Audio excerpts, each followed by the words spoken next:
Sorry. Hello, everybody, and welcome to the show. My name is Simoninski, and today I'm not flying solo. I'm waiting for the guys to jump in a bit later. A few issues here and there, but I don't want to do this. I don't want to do this. Lost to City, but yeah, the show has to go on. But definitely don't want to do this. I hope you had a good week, a good weekend, and you are continuing on very well. As I've said, I don't want to do this, but I have to, unfortunately. And nani amejoin leo? Arsenal, how are you?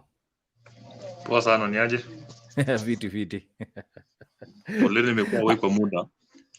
Yeah. It's good to have you back bana. Umetutupa sana. Ama leo umepatikana Jumani ili lose to Liverpool. Hata si hiyo.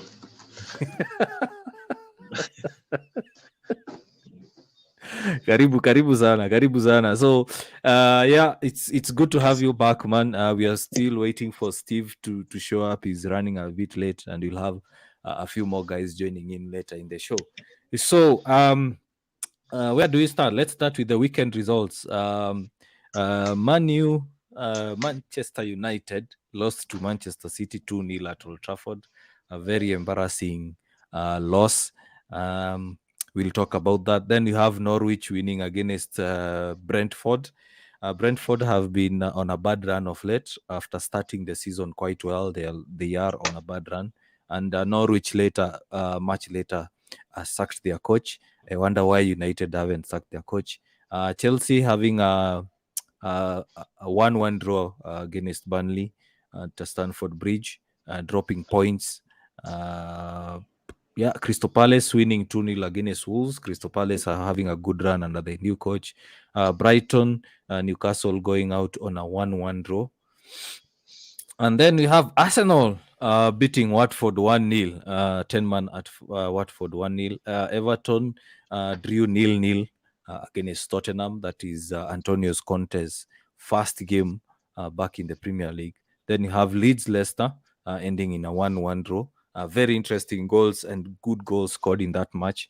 And lastly, we have West Ham knocking out or shocking Liverpool 3-2, ending Liverpool's 25 unbeaten run. Ian, let's start with the big one. Let's start with your game because I'm waiting for Manchester United fans to log in and give their views on this. But let's start with your game. Arsenal winning 1-0 against Watford, a contentious goal, a controversial one, because there are claims that some fouls were there were some fouls before the lead to the goal. What do you think? Deserved win, lucky win, or you guys grinding out results, which is good for a top team? I wouldn't call it a lucky win because we had numerous chances. So I wouldn't call it a lucky win. But at some point, the game changed magnitude from Arsenal sides towards to Watford side. The foul being claimed towards the goal, I wouldn't call it a foul because the Watford player bumped to the Arsenal player. So that's not a foul. Although the Watford defense had a chance to get the ball out so that their player would be tended to, which they did not do. It was actually. If I wish you could play the highlights. You remember the defender kicked the ball out. The linesman called for a throw. The referee allowed the throw, and then it was that play that led up to that foul and eventually the goal. So the defender, actually the fullback, played out the ball, but the Arsenal players did not take the hint. They continued playing, and actually the ref and the linesman allowed play to continue. So and as you remember, Ranieri had that fight with Arteta at the end of the match, asking, "Where is the fair play?" Yeah. But you see, Watford players on the first half, they were playing very rough. Come second half, we gave them the same dose of what they were doing first half. Waliitisha. So You see, Arsenal has been playing fair all through. Yeah. It's only this incident Yeah. alone that can be called out for. But Yeah. Arsenal have always been fair. Mm-hmm. But Mm-hmm. apparently, the referees have never been fair with Arsenal. Mm. So yesterday, Mm-hmm. Arsenal did one thing I've always wanted them to do for a very long period of time, Mm-hmm. not to be fair. Yeah. Yeah. Yeah. Because, Basically be hard. yeah, Be tough. Be tough against the opponents. Don't too easily roll over. and there's no way even me as a Mm-hmm. player, I will kick the ball Uh-huh. outside Mm-hmm. at the third quarter of attack. Mm-hmm. I wouldn't kick the ball outside. I'll take my chance. Mm. True. Mm. True. I'll Yeah. take my chance. Um. I watched that game. I'm very impressed with Arsenal, and it hurts to say that Arteta is proving to be a very good coach, a top coach compared to some other coach that we'll mention much later.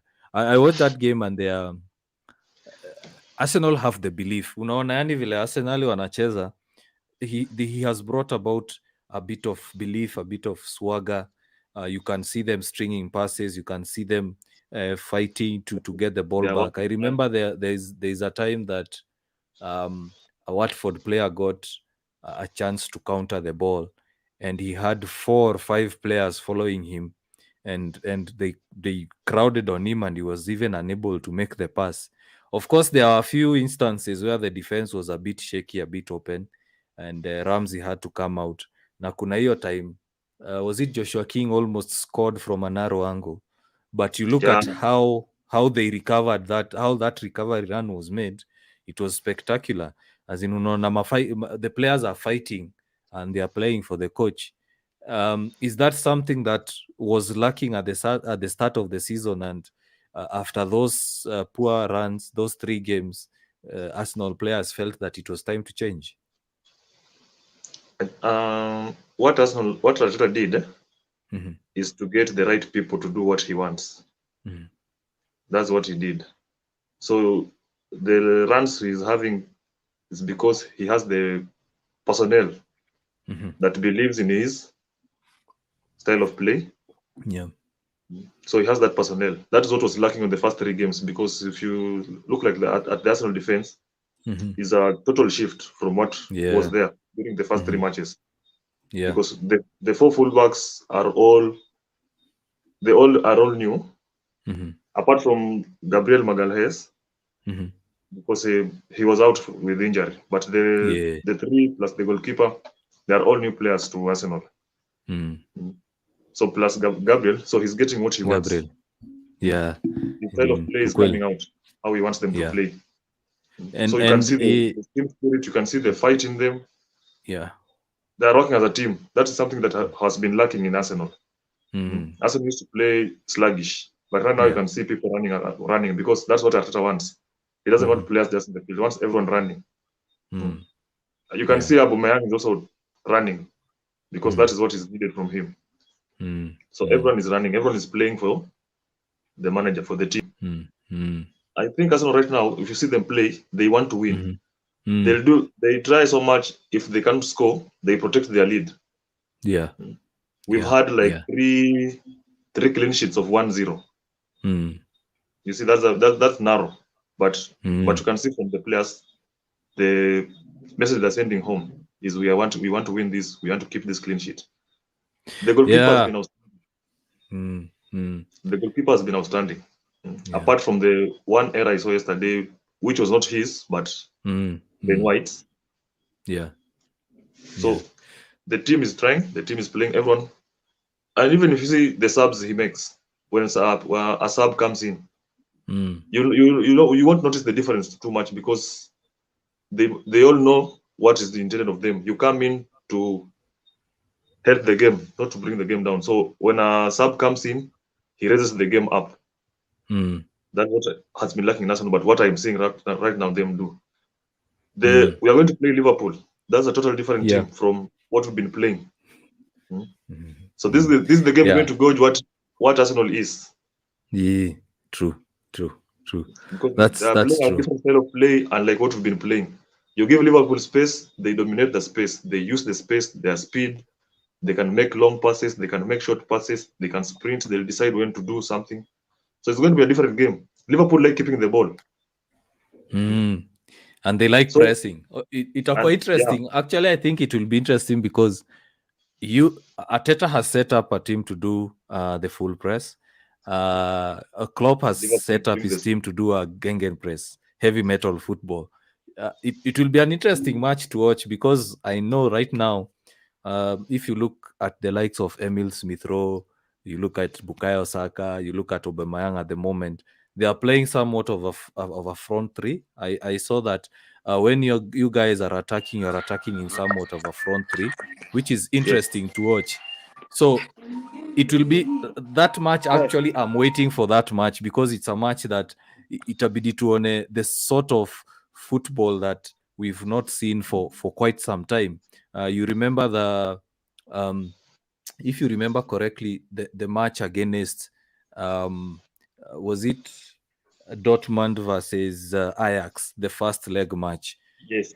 It was like they were cancelling each other, but one team ililemewa na ile team ingine, so itakuwa the same between Liverpool and Arsenal. It's like you guys, there is a point where you'll cancel each other, and I think where either one of the coaches will have to work hard on is on the midfield, because I think where Arsenal are a bit lacking and they might struggle against Liverpool is in the midfield. What do you think? Midfield.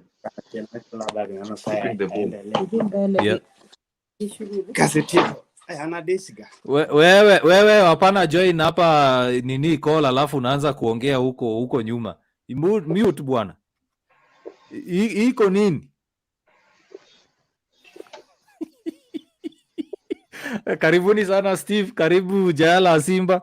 Na huyu jamaa tutakuwa tunampiga fine. Anaanza usinipeleke mbio na mabao. Mimi wenye hawezi hata nipatia nyama ya mbuzi. Usiniongeleshe. I have all the rights to talk. All the rights, my friend. Tuko na kiburi hapa leo. Liza Ian. Leo amwezi ambilika leo. Tuko salama. Nimefika tu Molo sasa. Itabidi amekuwa mpole. Naona hata ameamua kukula show ikiendelea sasa. Anakula spaghetti alafu anataka kushinda. Can you eat some serious meal?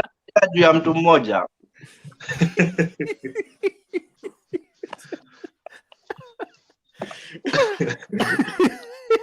Nyinyi watu mnaniaje?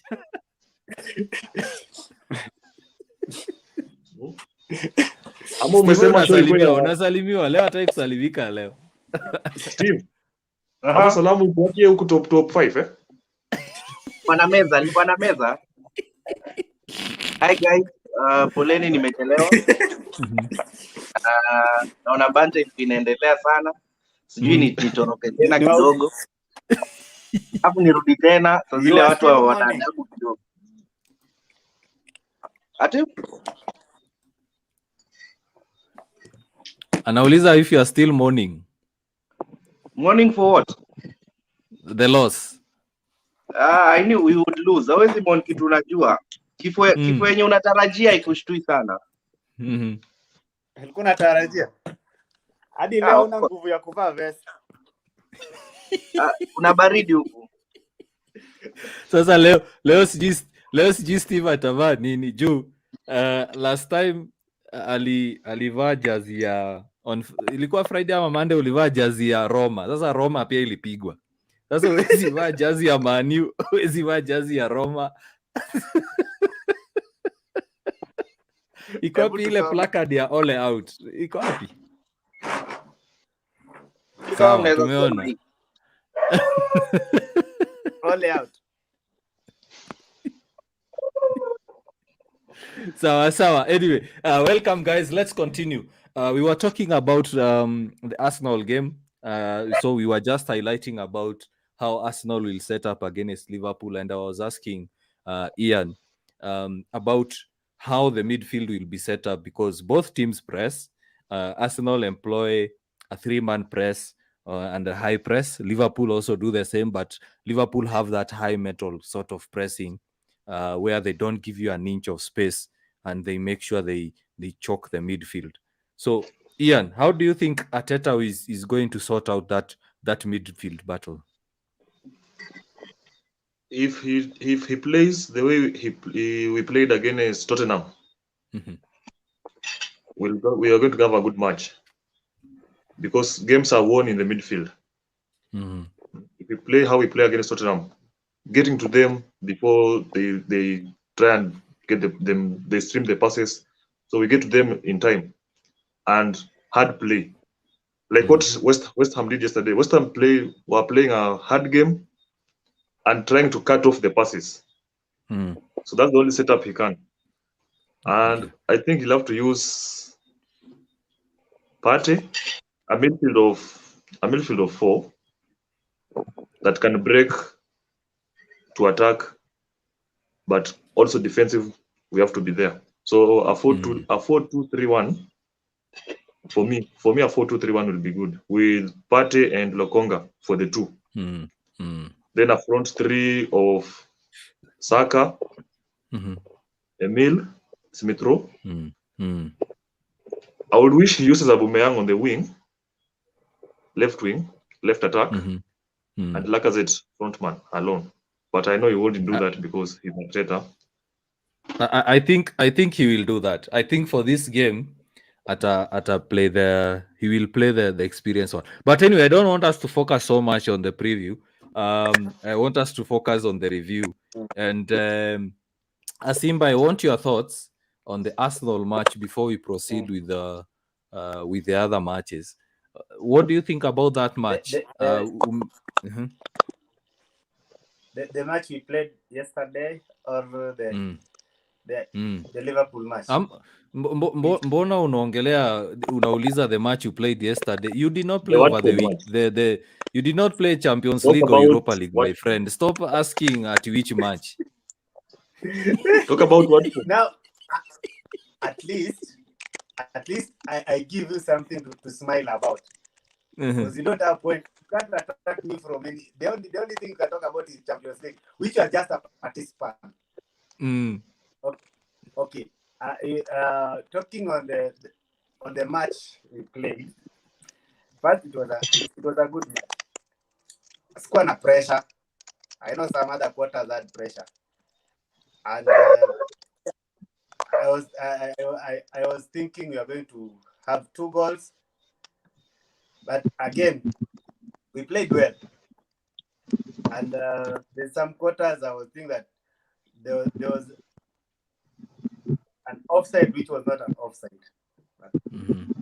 According to me, I don't know what my colleague Ian will say about it, but we played well, and we deserved the win. And we were robbed a goal. That was offside. You'll go offside. Yeah, I agree. Offside.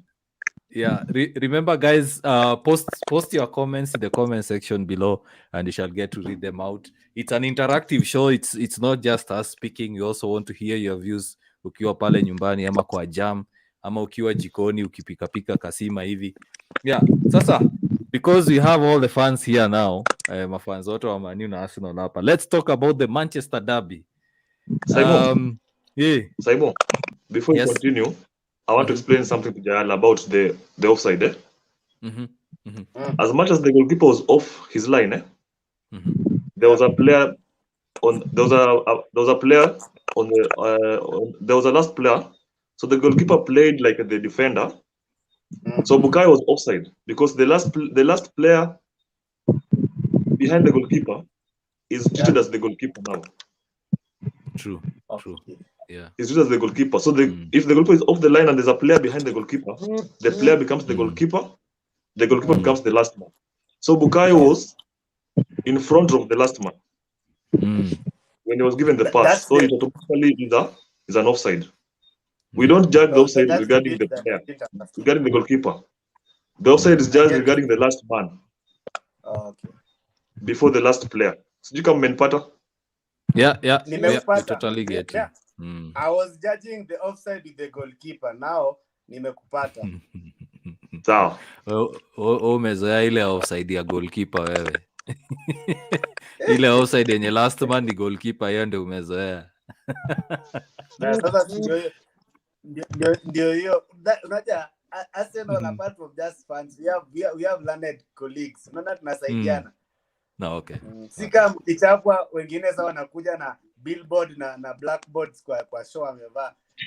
So niko official cause ini blackboard. Hebu tuonyeshe hiyo Jesus saves or what are you? Gigea and Jesus saves. Aya, Steve, Manchester derby, what happened? All out. That's all I have to say today. All out. Where's the placard? I don't care what happened in the match. All out. All to retain. The advantage we received since Sato, too much. I hear there's a protest coming, and yeah, I think if I was in Manchester, I'd go for it. Honestly, I don't think there's anything to talk about the match. We were just there was no shining light. Maybe De Gea a little bit. He tried to save us, but it was written in the sand that we would lose. The only difference, the only thing that was uncertain was by how many goals. I think they were a bit. Man City were not so ruthless. Yeah, they were lenient. Walitusamehea sana because that game was supposed. I think we even played one. Like Man City weren't even like trying so much, but we couldn't break them down. So it was very. I don't know, all out. Usilie bana. Steve, usilie kwa show bana.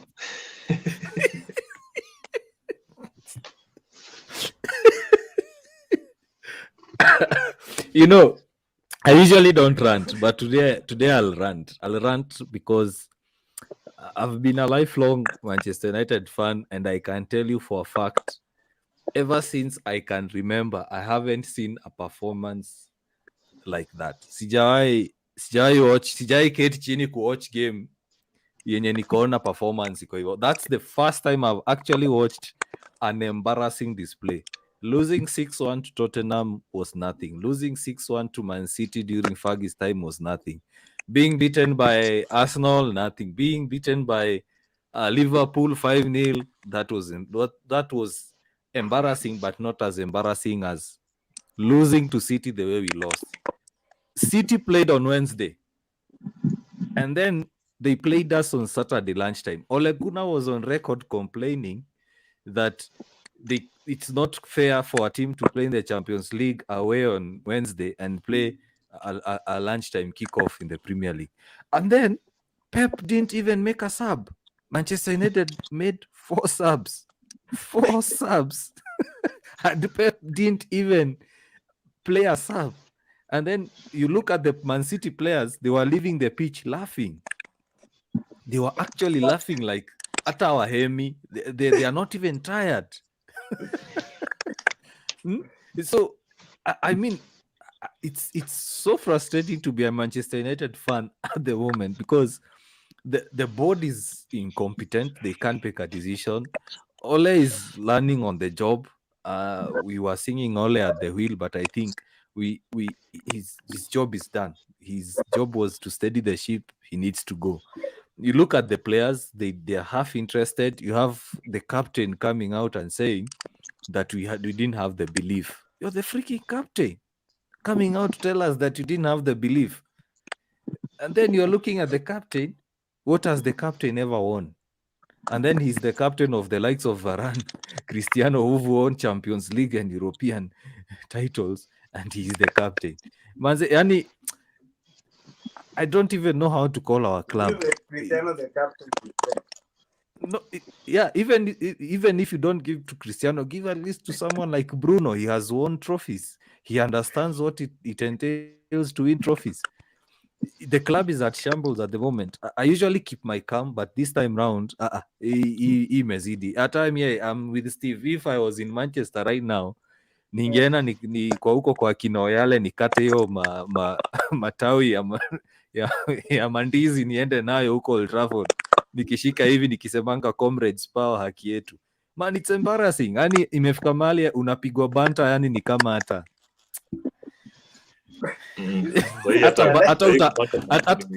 hata utamu ya banta imeisha. Unajua utamu ya banta imeisha because no longer interesting. Hata mimi sijaanza. But what I'm saying is, you know, right now, I can't even banter a Liverpool fan. How can I banter a Liverpool fan for losing to West Ham? How can I banter? Yeah, you know, it's frustrating. There is no direction. There's absolutely, yani sisi tuko shit. Basically, Manu is shit at the moment. And then today they come out and say we are going to support the manager. He will be in charge of Watford game. Like, you know, in the for heaven's sake, why do you want them to not to support the manager? First, on the Manchester derby, as you say, you didn't have players. I didn't see players. The people always in that field. Like, look at the stats.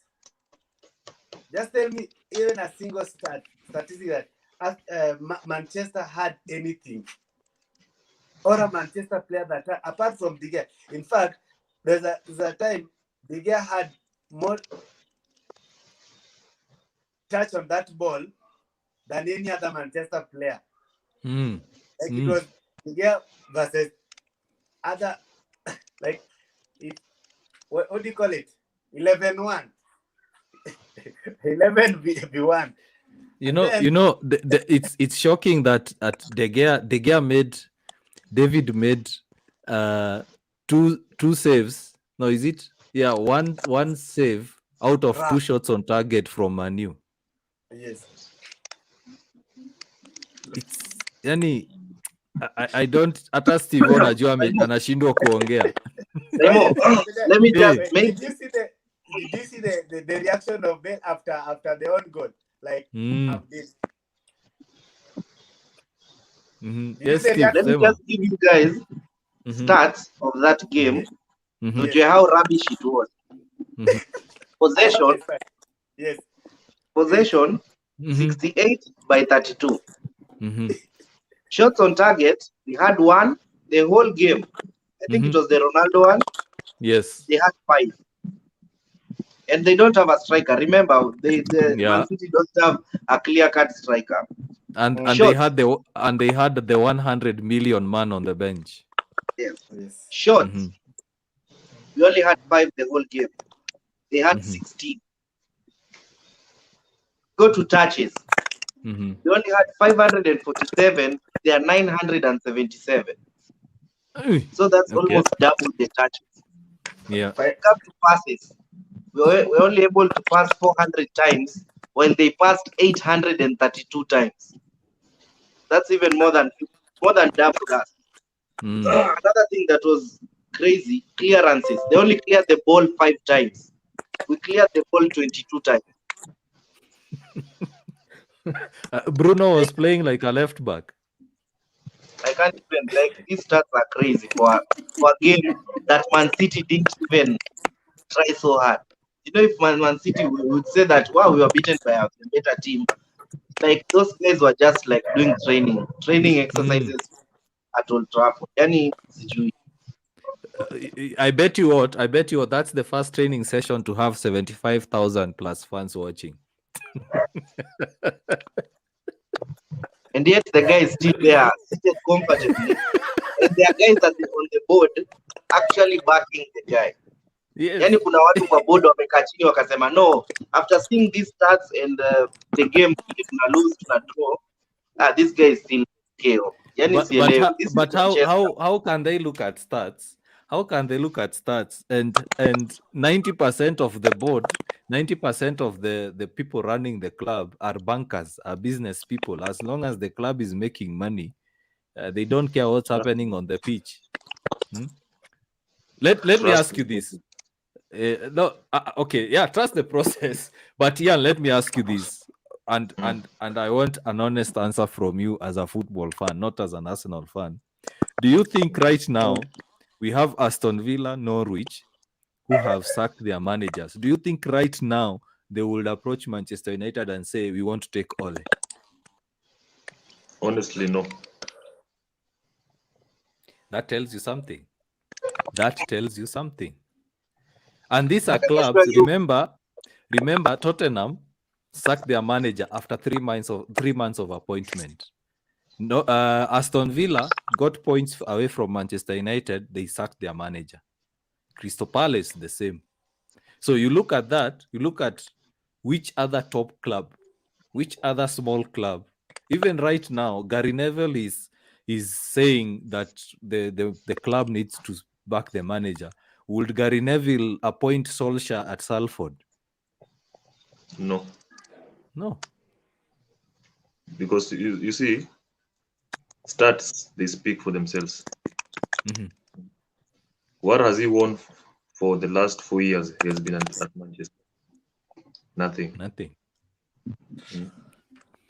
I think Absolutely he's the only nothing. manager past after Fergie that they hasn't won anything.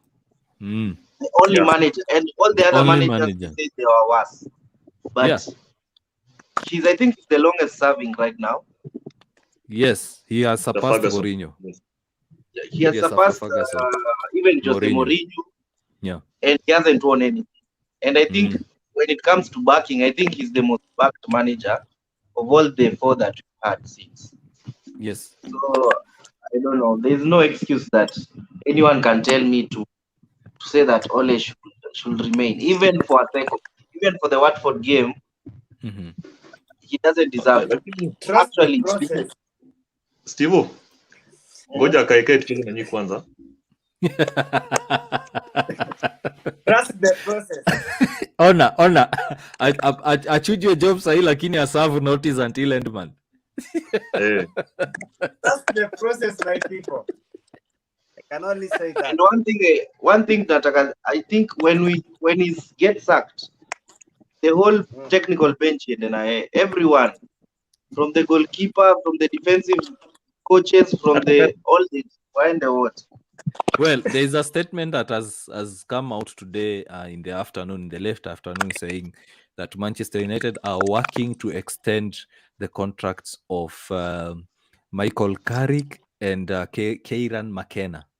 So they are still working to extend the coach's contract despite the poor performance. And that should tell you that if you are working to extend Ole's contract a coach's should be contract, extended. it means you don't have like you.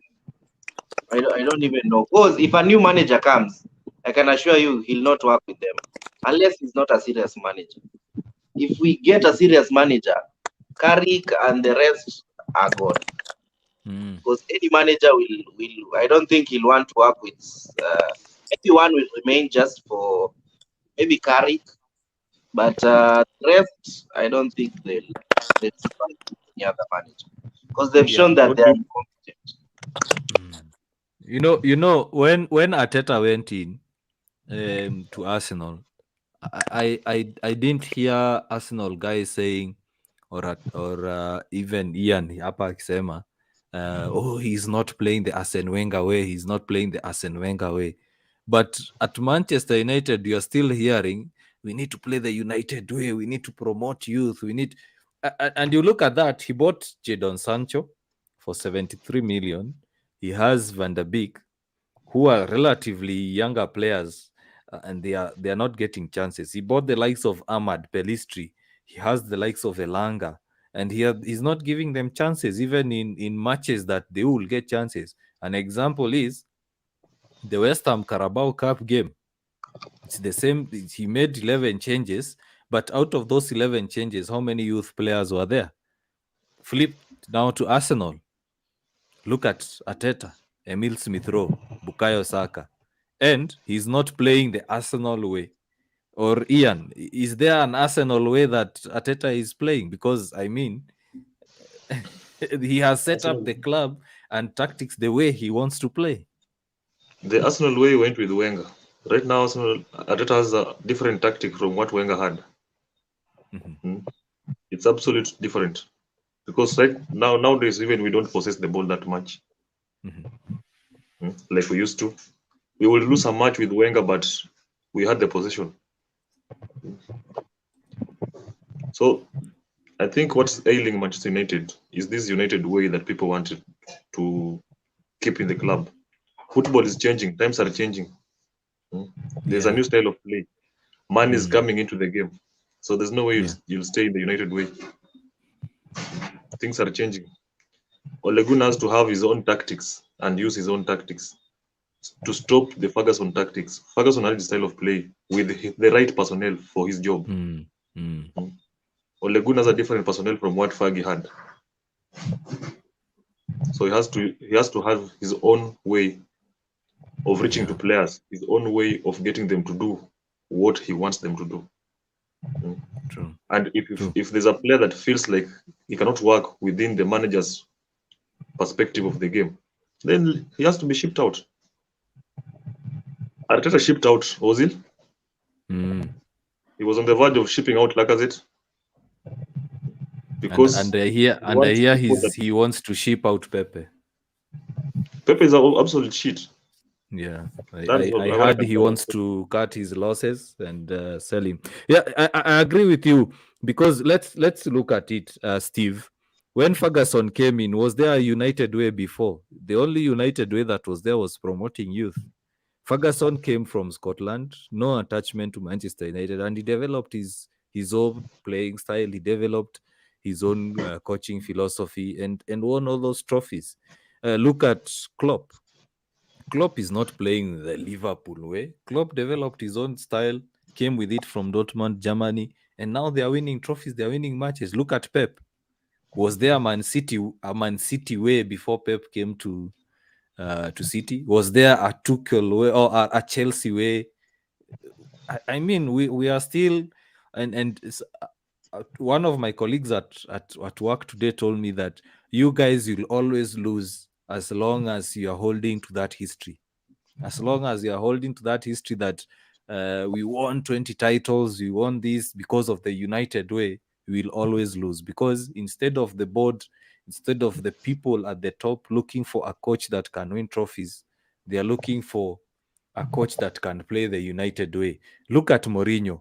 Assuming Mourinho got that support, he got that Ole got. Mourinho asked for Maguire. He was not given Maguire. But eventually they sacked him. Why? Because he said, I can't work with such conditions. Klopp called Manchester United a Disneyland for adults because he looked at the club, the structure, and he said, you guys are a joke. You can't win anything. Right now, actually, I heard somewhere today that top coaches are refusing to come to United because top coaches think once they come in, they'll have a 2-3 season lifespan and then they are off. So we are turning to that club where a coach just wants to come, earn the salary, and then leave. And that's why the United board has taken so much time finding a replacement for Ole, because too many coaches are saying we don't. Even Zidane himself is not interested. Plus, you're still paying Mourinho. Yeah, we are still paying. Actually, we stopped paying Moyes, I think, 2 seasons ago.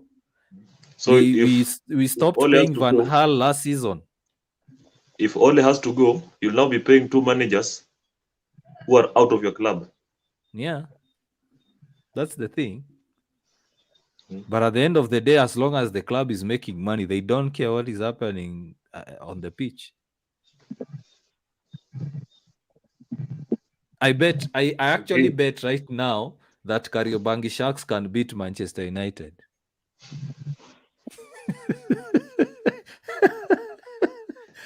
I bet Manchester United to come to Nyayo Stadium this weekend and play against Kariobangi Sharks. We see who will win. It is not that terrible. It is. Let me tell you, it is. There was a moment in the second half, Ian. I think for around 5-10 minutes, we didn't touch the ball. City were just stringing passes. And we were just chasing the ball around like clueless, like small kids. And it was so embarrassing to see top players like Ronaldo lash out almost getting a red card, like the way he did in Liverpool. He was almost getting a red card. I mean, that's embarrassing. It's too much. Steve, what are your thoughts? I don't know. Like if we talk about that game, I think for some time we've been poor off the ball, and I was okay with that because we used to. I think the counter attack used to help us, but now even when we have the ball, we can't put three passes together before we lose the ball. So it was very weird watching that game. Like off the ball, we are poor. When we eventually get the ball, we can't even make 3 or 4 passes. The ball is we already we lose the ball after we 3 lose passes. the ball. Yeah.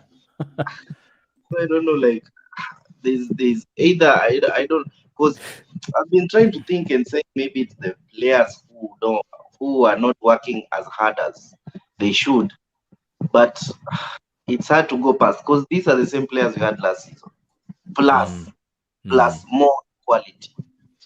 So the only factor that has changed, I don't even see it. The fans. Would it be? I don't know. I'm trying to reason why. Let me tell you had a this. drastic change. Let me tell you what changed. Because Maguire is actually not Maguire is not but he's not as shit as he's playing right now. Yeah. Because last season we had a pretty decent defensive record. I don't think we lost a game away the whole season with Maguire and Lindelof. Remember, it was Maguire and Lindelof alone, because Bailey didn't play so much, so it was more of a two-man central defense thing throughout the season, and we never lost a single match at home. What has changed is this, Steve. Last season, yes. What has changed? Last season, teams were not performing well because of COVID. Let's be honest. The only reason Manchester United came second is because other teams were not performing well. Look at Liverpool, struggled to get top 4. Look at Leicester, bottled top 4. Look at Chelsea, struggled with the manager. The new manager came in January, which means if the manager came in earlier, Chelsea will have been performing better. Look at Arsenal. They were still struggling. Arteta didn't have the funds to buy the players. He was still Arsenal were out the 4 squad points away from top 4. Yeah, they were 4 points away from top 4, and they were 5 fucking goals. 5. Yes, 5. And remember, Arsenal and Arteta were having one of their worst seasons under Arteta. Yes. Yeah. You look at the likes of West Ham. David Moyes was still finding the right formula. So the only reason Manchester United came second is because other teams were performing poorly. Let's look at this season. We are 11 games in, and we are 9-10 points off the top. We are 3 points off top. Is it 2 points? 1 point off top 4. 3 points off top 4. In the next match, if we lose to Crystal Palace, Arsenal, and Chelsea, we might be 13th by December. Come January,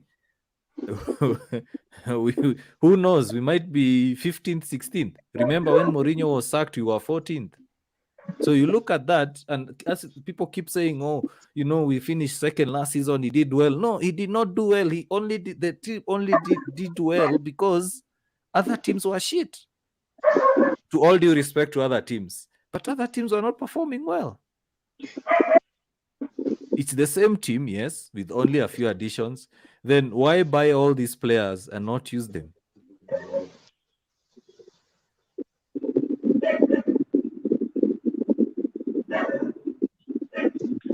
Enough of Manchester. Enough of Manchester. Let's move on to other fixtures. Liverpool lost to West Ham, which was quite interesting. And if you haven't seen our meme about it, we are going to play it here.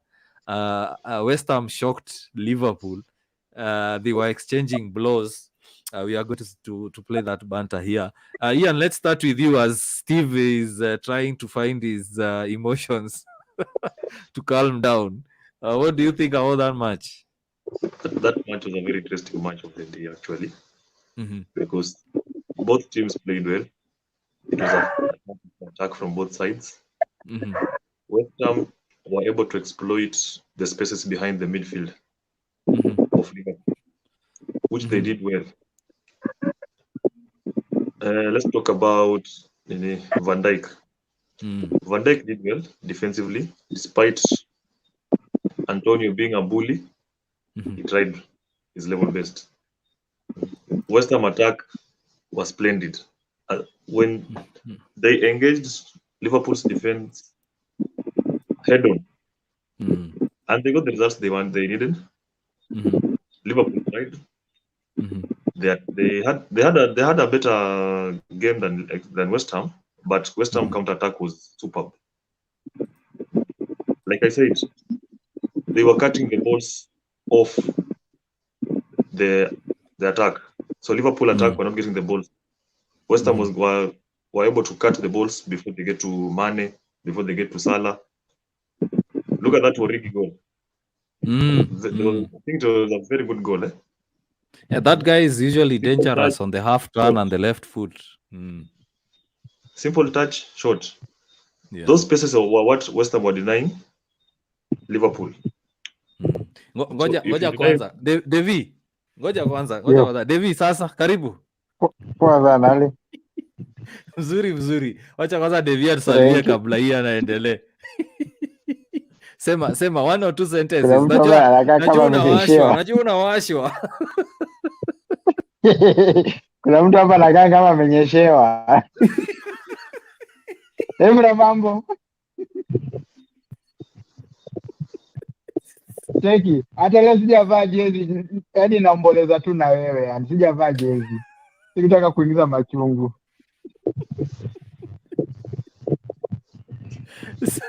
Sawa, we'll get back to you. Unfortunately, umepata kama tumemaliza story ya Manu, but we'll get back to you on that. Ian, sorry to cut you short. it's okay. Mhm. So I was saying, nilikuwa nasema hivi, hiyo game ya Liverpool, Mhm.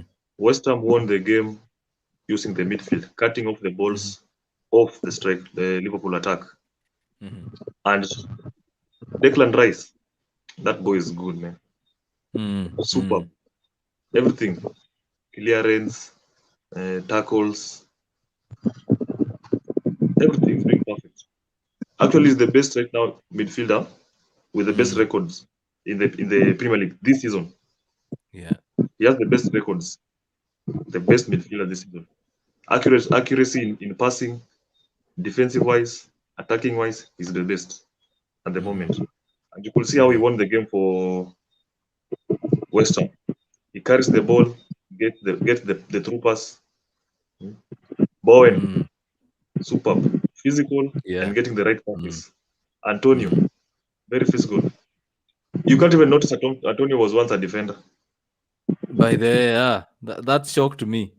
I You recently can't even notice. found out. Yeah.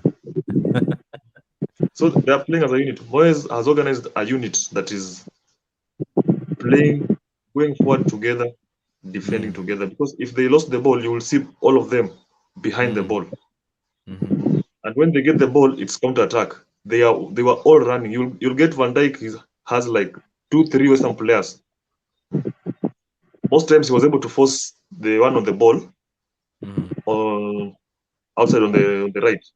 Most times, but West Ham were able to get the through balls perfectly, and they got the perfect goals, which they won the match 3-2. But it was a very interesting match of the day. Very interesting. Both teams were good. Yeah. They were both Yeah. defending. Goalkeepers were doing fine, but eventually there was one winner who wanted more to get the win. Yeah, I think Liverpool were lucky not to lose by more, and it's shocking to say that. You remember that there were 2 or 3 times that the West Ham players were clear on goal, but unfortunately their first touch, second touch let them down. You remember that Antonio 1-on-1? He ended up spilling the ball, leaving the ball behind. They had a 3-on-2, they had a 2-on-1. So Liverpool were very lucky that they have fast defenders who can track back and defend. Devi, now let's come back to you before we allow Steve to talk of the same. Is now the title taking shape? Because we look at now the top three. We have City, Chelsea, Liverpool. Liverpool and Chelsea lost points. City gained points. And then we have the next pack that is chasing the top four in West Ham, Arsenal, Man U, and now which other team is that? I'm forgetting the name of the team. Let me get the table. Brighton. Yeah, Brighton. Yeah. Do you think that now the table is starting to take shape as we go into the winter period of the season?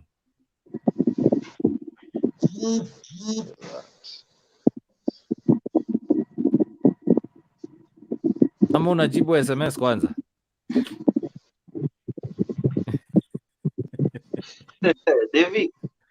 Devi, unatusikia? Aya, Steve, jibu hiyo swali. Do you think the table is taking shape as we go to the winter period? I think it's still too early to tell, but I think the table will shift. But there are a few constants like Liverpool, Man City, Chelsea. I think those ones are definitely top four teams. I think there's only one position that the rest of the teams are fighting for, which is fourth position. There are a couple of teams that I think might go the mile. I'd say Arsenal is one of them. Manchester United, although we are playing poorly, I would put us out of the top four race. I think also Tottenham, since they have a new manager, they might just string a few games together and gather some points. Leicester is also not so far behind. I think they're only 2 points, so they're at 15, so 5 points behind top four. So yeah, I don't think that's very far. So yeah, there are a few. I think by end of December, we'll know the top four. I think the table will, because I don't think Brighton will be there. I doubt. Maybe the only the only surprise that might come maybe is West Ham. I think West Ham can try and maintain that position, but top four is hard for West Ham still. I doubt if they can go all the way, but you never know. If Leicester won the league, anything can happen.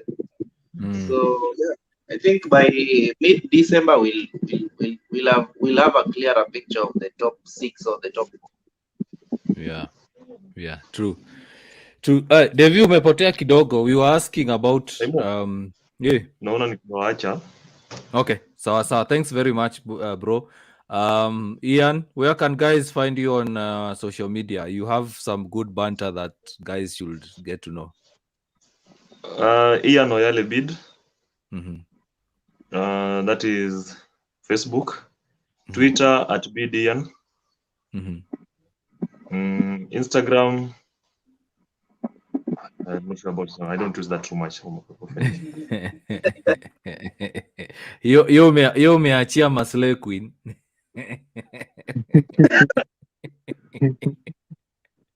Sawa, Ian. Thanks very much for showing up. Hope to see you soon. So, Devi, tunauliza, we are seeing that now it's like teams have started to separate and the table is taking shape. You have the front three in Chelsea, Liverpool, Man City. 3, all Man U, West Ham and Brighton. And then the other pack, Kina Tottenham, na Leicester coming up. Do you think that now the table has started taking shape towards the end of the season? That probably the front three wataendelea hivyo and then now wengine watakuwa na play catch up? Okay, basically at the moment, I can say it's still early for us to say that it's taking shape. But yeah, it is taking shape. But we cannot clearly say that the likes of Chelsea, Man City, and Liverpool will be the title contenders at the moment. I'll talk about title contenders that in time like hapo January when we start the second legs. Hapo hivyo ndo utajua tu nani ndo nani juu at the moment utapata hapo hivyo ndo wase wengi watakuwa na ma injuries nini vitu kama hizo. So ngoja kwanza Steve unacheka nini?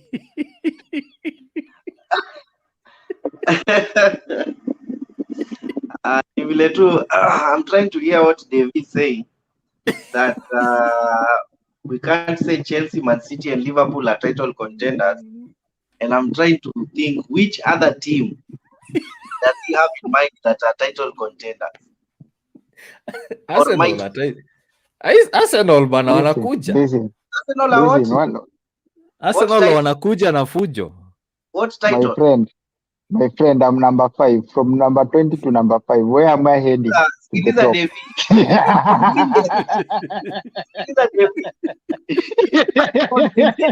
the way, I was not saying that, but you just made me say that. That was not my point. It is known that right now there are 3 title contenders. And I don't think the league will go with those 3 teams. I can assure you, I can bet my property kama niko nayo on that. That one of those 3 teams. Pardon? Let me ask you one thing, Evra. What makes you think that Manchester cannot be a title contender? Because you have Ole Gunnar at the wheel. Hiyo nakubaliana naye. Yeah, sure. Hiyo nakubaliana naye. Listen. Ngoja nikwambie kitu kimoja. It's still early. Because like right now Ole Gunnar change tactics. Naanze kuwin. How? You see now you're losing. There is the table. Let's have a look at the table. We have Chelsea number 1. Chelsea, Man City, West Ham, Liverpool are the top 4. Actually, the people who are a bit, we can say, a bit weird seeing them there. The team that's a bit weird seeing them ni West Ham. Tujazoea kuona West Ham top 4, and then you have Arsenal, Man United, Brighton, the next pack of 3. Remember, Tottenham and Leicester, do not rule them out, because it's Leicester on 15, Tottenham on 16. And that's just 1 and 2 points to Manchester United, and 3 points, 3 or 4 points, 5 points to Arsenal. And it's only 11 matches played. So now let's look at this. Whatever you are saying, guys, we have Arsenal who are on 20 points. We have Chelsea who are on 26 points. Arsenal wanacheza who next? They are playing Man U and Liverpool. Liverpool. Yeah, Man U and Liverpool. So if they drop points against one of those teams, can they really be considered as title contenders? Remember, you are playing against top clubs that are also vying to be called title contenders. David anataka kwa kichwa ngumu. It's very That's why I'm telling you. Right That's now, why I'm telling you. Listen. No other team that will win the league other than Chelsea, Man City or Liverpool. Is it Evra. Yes? Evra. Sikia kitu kimoja. Sawa. Tukiangalia Brighton sasa iko na points ngapi? Ama Brighton iko na points ngapi? 17. Iko na 17. Chelsea iko na 26, ndio? That's a difference of how many games? 3 games, right? Yes. 9 points. Hizo ni points kidogo sana. At the moment my league iko sasa, hizo ni points kidogo sana. Title contenders. No, anything but can they happen. Can be. They can, remember, anything can happen. Anything remember can the happen, season. Steve. Remember the season. Remember the season Leicester walichukua kikombe. That is who knew kwamba they could. It will 1 in 100 years. And how do you know that maybe this year near Brighton? Okay. Brighton let's not talk about Brighton. Let's talk about Manchester. Wacha tuachie hapo kwanza. Wacha tusimamie hapo kidogo. let's talk about the French league. What happened in the French league? People are saying Lille will drop off anytime. India. Yeah. Then they went on to win the league. Yes. So, in my opinion, I agree with both of you. But Mali, I think Steven Alenga anataka uconfirm kama uko sure Arsenal watamake kuwin league. Okay. One thing. Listen, Okay. Stevo, every country, if I said one team, that's different. I didn't say that Liverpool will win the league or Chelsea will win the league or Man City will win the league. Sijasema hivyo. Me, what I've said, looking at the performance and the points and everything together, it is basic knowledge to know that. Yani it is. I wouldn't say it's factual because it's not factual at Jui, unless something weird happens. But a big probability the league will end up with one of those three teams. I honestly think with our Tatu too. I think the likes of Man U, Arsenal, West Ham, Leicester, Tottenham will be fighting for the 4th position. But the top three, in my opinion, the top 3 will be Liverpool, Chelsea, City. It's now for them to play against each other or to play against the other teams to decide who wins the season. But the other 4 positions, that is 4, 5, 6, 7, 8. No, 4, 5, 6, 7. It's Arsenal, Manchester United, West Ham, Leicester, Tottenham. Hao ndio wanapigania hizo position. Because other than let's say Arsenal and Tottenham, who seem to be Arsenal, Tottenham and West Ham, who seem to be having some constants moving forward. Me, in fact, nikiulizwa, if Man U don't make an appointment, the 4th position itakuwa inafightiwa between Leicester, West Ham, Arsenal and Tottenham. Manchester United will be 5th at best. Okay. One thing, I'm not disagreeing on either Chelsea, Man City, or Liverpool, one of them winning the league. But also at the same point, we cannot rule out these other teams. True. Anything can happen, by the way. We cannot rule them out. Football is a stupid game. Kabisa. Ngoja nikuulize. We have a good example at Arsenal. Where did we start the league at? Relegation. Where are we right now? Everyone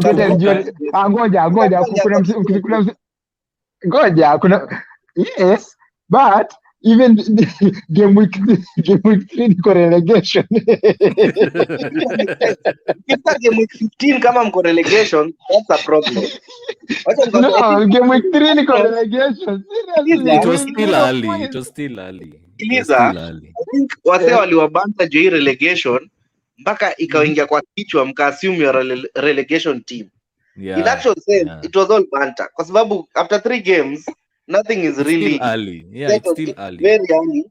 It's like, for example, it's for example, saizi utoe the first few games Manchester United played, because Manchester United has won 4 points out of 18. Sindio? 4 points out of 18. If this was the start of the season, Man U saizi ingekuwa the same points. Actually ingekuwa 20th.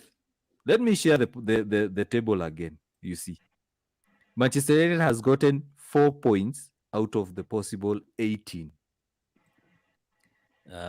There you go.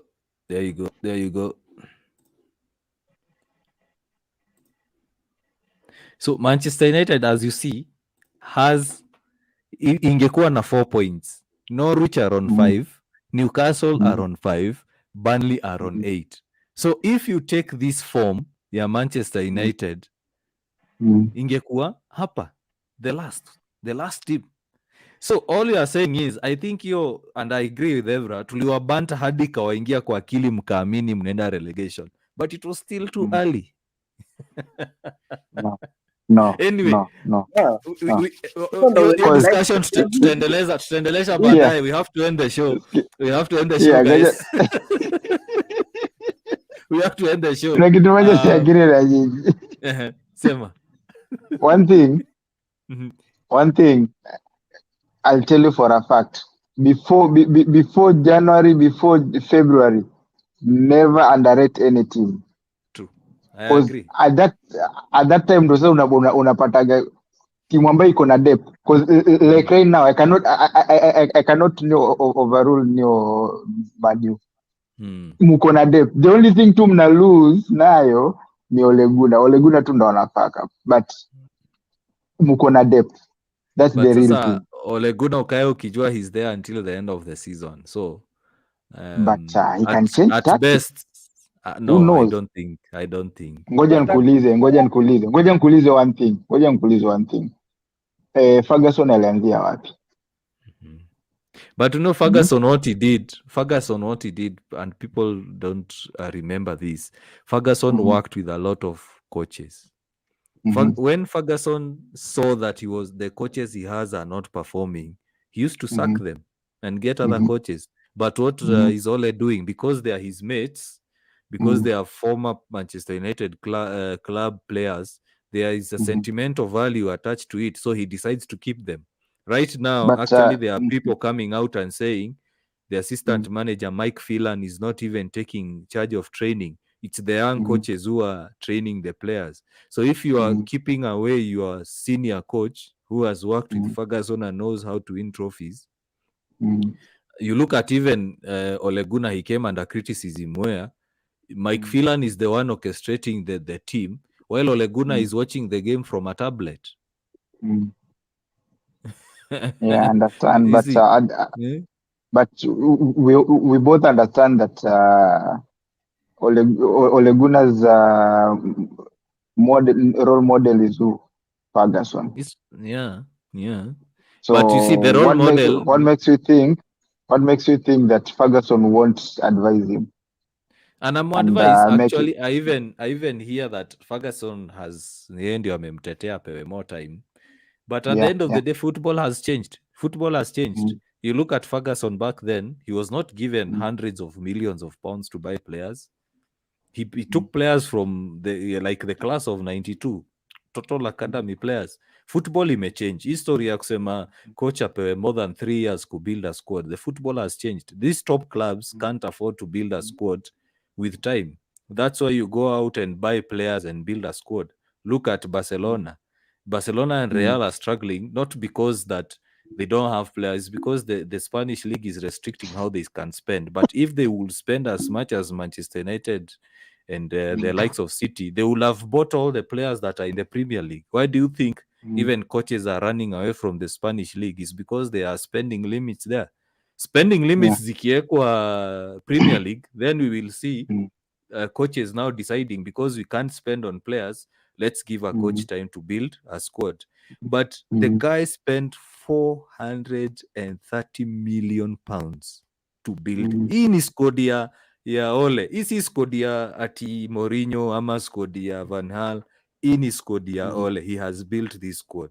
So how much more time are you going to afford him? You know, if he won the Europa League last season, or let's say the FA, and he's performing hivi saizi, there would be a bit of hope that ataperform better. But he lost the Europa League, he lost 3 semi-finals, and now the team is going down. So do you afford to give him more time? Why have you given Arteta more time? You've given Arteta more time because he won the FA Cup and he won the Community Shield. Otherwise, if he did not win those competitions, believe you me, Arteta would be gone.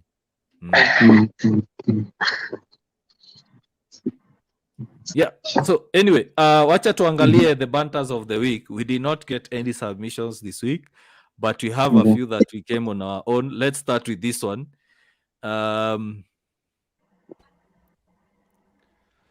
Do it! Just do it! Yesterday, you said tomorrow. So just do it! Just do it! Nothing is impossible. No, what are you waiting for? Do it! Just do it! Yes, you can! Just do it! So basically, what he said, other clubs have Just sacked their sack him. managers, but Manchester United is still, yeah. So if you haven't seen that, go to our Instagram page. You'll get to see that on our reel. Now let's have a look at the other one. Here we go.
Yeah, so those are our banters of the week. If you haven't seen them, make sure you go over to our Facebook page, Instagram page at Club Banters, and you'll get to see them. Guys, we've extended the show.